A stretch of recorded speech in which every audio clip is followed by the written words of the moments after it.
પાર્કિંગમાં વાહન મૂક્યું હોય તો એ વાહન ટો થઈ જાય. કેમ આ થતું હશે? સ્વાભાવિક રીતે ભાઈ વ્યવસ્થા જળવાયેલી રહે, લોકો નો પાર્કિંગમાં વાહન મૂકતા બીવે એના માટે. પણ સુરતમાં નો પાર્કિંગમાંથી વાહન અથવા તો ગમે ત્યાં વાહન મૂક્યા હોય ત્યાંથી ઉપડી જવાનો લોકોનો આરોપ છે કે વ્યવસ્થિત મૂક્યું હોય વાહન તો પણ ઉપાડી જાય છે. ને ઉપાડી શેના માટે જાય છે? તોડ પાણી કરવા માટે. અમે નથી કહી રહ્યા, સુરતના એક જાગૃત નાગરિકની આ વાત છે જેમનું વાહન ટો કરવામાં આવ્યું અને ટો કર્યા પછી જે ખેલ ખેલવામાં આવ્યો, એ રૂપિયાનો ખેલ, એ ભ્રષ્ટાચારનો ખેલ, એ વ્યક્તિ એનું સ્ટિંગ ઓપરેશન કર્યું, એના મોબાઈલમાં કેદ કરી લીધું. સાંભળો કે આ જે કોન્ટ્રાક્ટના માણસો છે એ પોલીસ સાથે મળી અને કેવી રીતે આખું કૌભાંડ કરે છે. જોઈએ છે તો લઈ લો, તો એ પૂરા લાગશે. કેટલા ભરવા હોય તો ભરજો. કેટલા લાગે પૂરા? 500 અહીંયા ભરવા હોય તો ભરીને લઈ લો. કે પૂરા કેટલા લાગે? 650. 150 રૂપિયા ડ્રોઈંગ ચાર્જ તમારો લાગશે.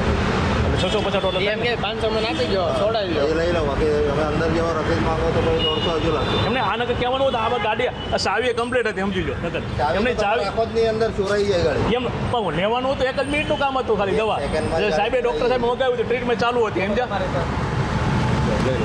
રસીદ આમાં નહીં આવે ને. આજે ને આજે ઉપડી જાય ગાડી, અહીંયા આવે પાછી તો મને મળજો, મેં એમ જ આપી દઉં. કેમ આજે ને આજે ડબલ વાર જો તમે. ના ના, બીજી વાર થોડું.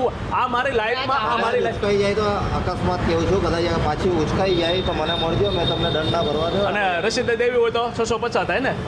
આમાં રસીદ વગરના 500. એમાં શું છે કહેવાનું, આ મારી લાઈફમાં પહેલી વાર મારું ભરવા આવ્યો, સમજો. હા, ધ્યાન રાખજો. સુરતમાં 2000 બીજી વાર ઉપડી જાય ને તો અહીંયા બહાર મળી લેવાનું, અંદર તમારો 150 વધારે જાય.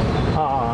મને કે તમે 600 રૂપિયા આપો, 600 રૂપિયા મેં સ્લીપ આપો કે તો 500 રૂપિયા આપો વગર સ્લીપ. એમ મારે સ્લીપ જોતી હોય તો 650 રૂપિયા ભરવાના.